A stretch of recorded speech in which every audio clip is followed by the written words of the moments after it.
The country has been witnessing an all-time high inflation, never been witnessed in a decade, while the country was also witnessing a 9% of overall inflation. We are witnessing an 18% inflation on food items.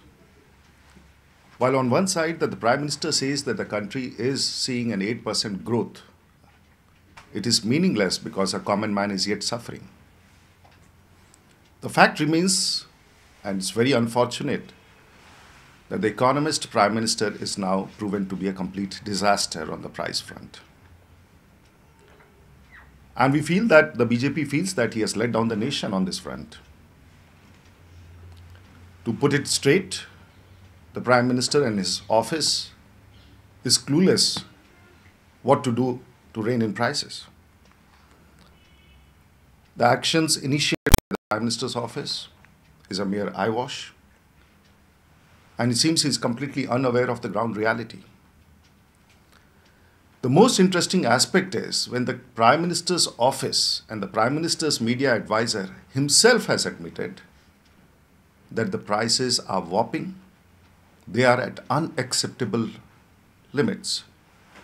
And further stating that the Prime Minister's office is monitoring, the BJP would like to ask, what is the Prime Minister's office monitoring?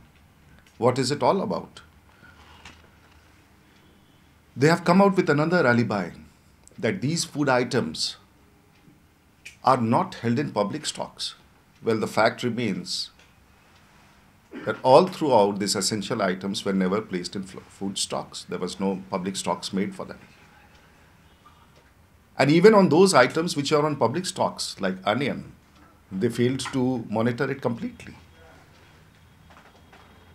It is also very obvious that the meeting chaired by the Prime Minister, the Agriculture Ministers blamed the Exports Minister, the Commerce Minister, for not acting in coordination, for not acting in tandem.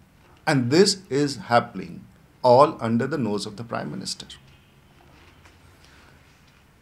We will say the PM is now attempting to hoodwink a common man, and I'm sure a common man is not going to take it lying low.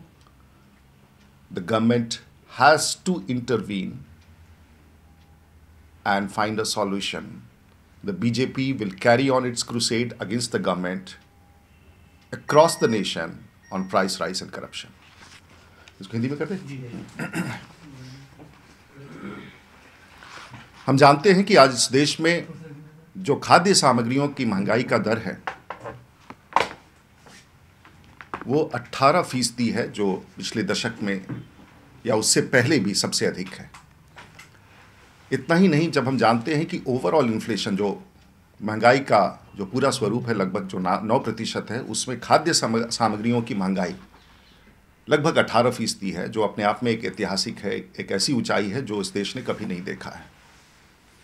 परंतु प्रधानमंत्री कहते हैं कि हमारे विकास का दर 8% है। एक सामान्य व्यक्ति के लिए ये 8% विकास के दर का कोई माने नहीं है। जब महंगाई एक तरफ 18% है तो 8% विकास दर का कोई मायने नहीं है। प्रधानमंत्री ने इस पूरे देश को एक सदमा पहुंचाया, खास करके वैसे व्यक्ति जो अपने आप में एक आर्थिक विशेषज्ञ हैं, पूरी दुनिया उनके बारे में जानती है। भारतीय जनता पार्टी का मानना है कि देश के प्रधानमंत्री एक भयंकर विभीषिका के रूप में दिख रहे हैं, और मूल तथ्य यह है कि महंगाई को रोकने में प्रधानमंत्री पूरी तरह से असफल रहे हैं। इसमें चिंता का विषय यह भी है कि प्रधानमंत्री के मीडिया सलाहकार ने कहा कि यह महंगाई अप्रत्याशित है। स्वयं प्रधानमंत्री के कार्यालय के लोग टिप्पणी कर रहे हैं कि यह महंगाई अप्रत्याशित है, और साथ साथ ये भी कह रहे हैं कि हम इस पर निगरानी रखे हैं। भारतीय जनता पार्टी जानना चाहेगी कि इस महंगाई की कौन सी निगरानी देश के प्रधानमंत्री के कार्यालय या तो प्रधानमंत्री रख रहे हैं। भारतीय जनता पार्टी जानना चाहेगी। और जब प्रधानमंत्री बैठक बुलाते हैं, उस बैठक में कृषि मंत्री कहते हैं कि वाणिज्य मंत्री अपने मन की कर रहे हैं, निर्यात अपने मन से कर रहे हैं, तो ये सरकार ऐसी है जिसके दाएं हाथ को नहीं पता है कि उसका बायां हाथ क्या कर रहा है। और इसका पूरा का पूरा प्रकोप एक सामान्य आदमी को झेलना पड़ रहा है। प्रधानमंत्री इस देश के लोगों को झांसा दे करके जिस आम आदमी के नारा पर देश की कुर्सी पर आए थे दोबारा, आज उस देश के लोगों के आंखों में आंसू बहा रहे हैं। भारतीय जनता पार्टी महंगाई के खिलाफ अभियान और भ्रष्टाचार के खिलाफ अभियान को पूरे देश में लेके चलेगी, क्योंकि ये सरकार आम लोगों से कट चुकी है, आम लोगों से हट चुकी है। इसके बाद दूसरा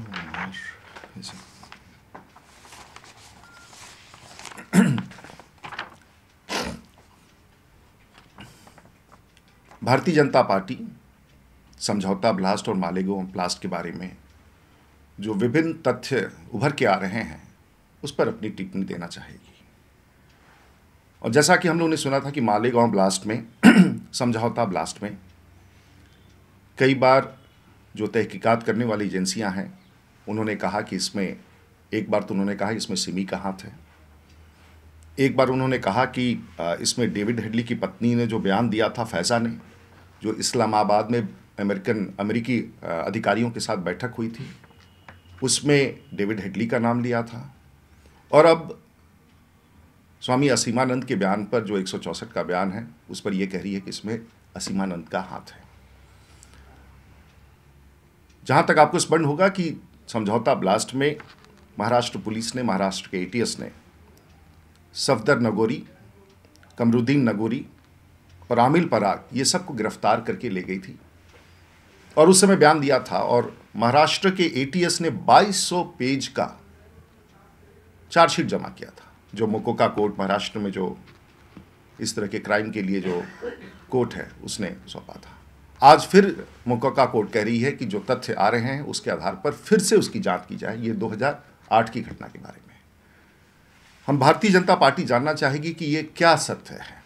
एक तरफ सीबीआई कुछ कह रही है, एक तरफ जो लोग अभियुक्त थे, जिनको उन केसों में पकड़ा गया था, उसमें अभियोग लगाया जा रहा है कि इसमें सिमी का हाथ है। फिर उसके बाद ये आरोप लगाया जा रहा है कि पाकिस्तान के वैसे तत्वों का हाथ है जो आतंकवादी हैं। उसमें डेविड हेडली की पत्नी फैज़ा का बयान की टिप्पणी आ रही है और फिर अब असीमानंद की चर्चा की जा रही है।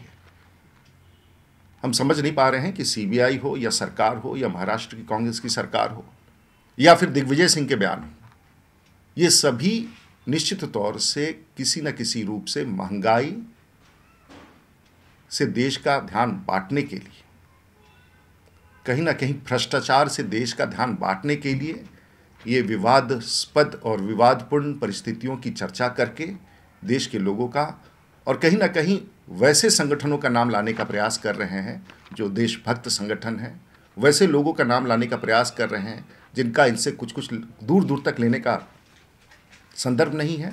भारतीय जनता पार्टी ये जो कॉकटेल है समाचारों का, तहकीकात का और जो सरकार की नीयति है, उस पर हम देश के लोगों की ध्यान आकृष्ट करेंगे और साथ साथ ये भी जानना चाहेंगे कि सरकार की मंशा क्या है। सरकार ऐसे तथ्यों को ला करके देश के लोगों को दिग्भ्रमित करने का प्रयास कर रही है। भारतीय जनता पार्टी का यह मानना है कि देश के लोग ऐसे प्रयासों का डटकर जवाब देंगे। इंग्लिश में करते क्या? Is it required? Well, the Bharatiya Janata Party, after assessing the various versions coming out in the media, the investigating agencies, we are slightly amused, we are taken aback, because in the Malegaon blast, in the Samjhauta blast, we had heard that there were arrests made of those people who were a part of the banned organization called SIMI. There were arrest made, Safdar Nagori, Kamruddin Nagori, Amil Parag were arrested. Then we have also heard the statement and read the statement of the US investigating agencies when they had heard and talked to the estranged wife of David Headley, Faiza, and that too in Islamabad, where she had mentioned that in these blasts she had heard and she was aware of such actions being taken by Headley. And now we have a third statement by Asimanand where he purportedly has been charged of being involved in Samjhauta blast and Malegaon blast. We are all very confused, and especially in the backdrop when Mokoka court in Maharashtra has given the same blast case to CBI for an investigation post Asimanand statement, where the fact remains that a 2200-page charge sheet was already submitted in the ATS court by the ATS to the court and reinvestigating. This creates a shroud of suspicion as to the steps taken by the investigating agencies, as to the intent of the government, and also on the intent of the CBI, trying to blame certain organizations who are nationalist. It seems that the government is trying to make a cocktail mainly to divert the attention of the nation from what the nation is witnessing on the price front, what the nation is witnessing on the corruption front by the Congress party and the allies. I'm sure the people of this country and the BJP would categorically state that the people will definitely give a befitting reply to the intent to mislead the nation.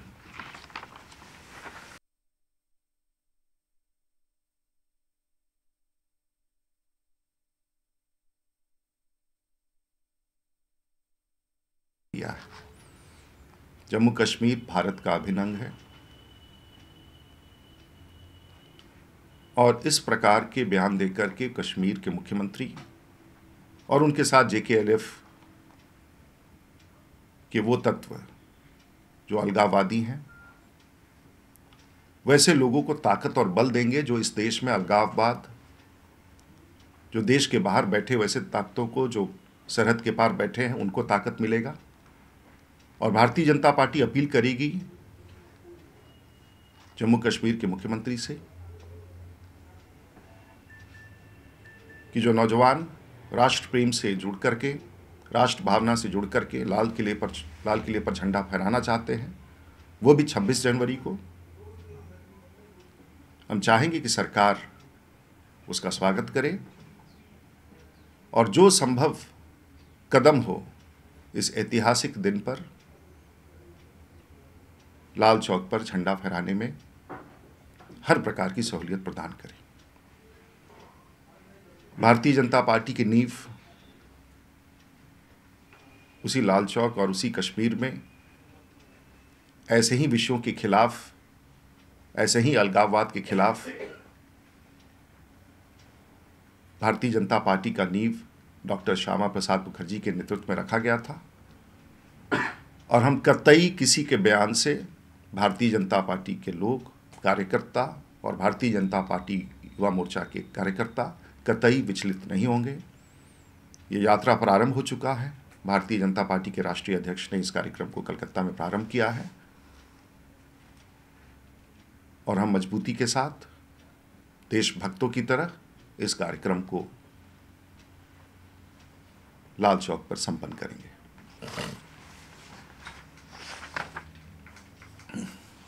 The Food Security Bill, the report of the Rangarajan Committee which has come now, has dismissed the stand taken by the National Advisory Council. It's a paradox. All this while the Congress party has been tom-tomming that they would provide food security to 70% of the people. And that is based on the report of the Arjun Sen Gupta Committee that earlier submitted its report on poverty, and the recent one which was set up by the Prime Minister's office called the Tendulkar Committee. But the Rangarajan Committee has expressed its doubt about the capacity of the government to implement the scheme.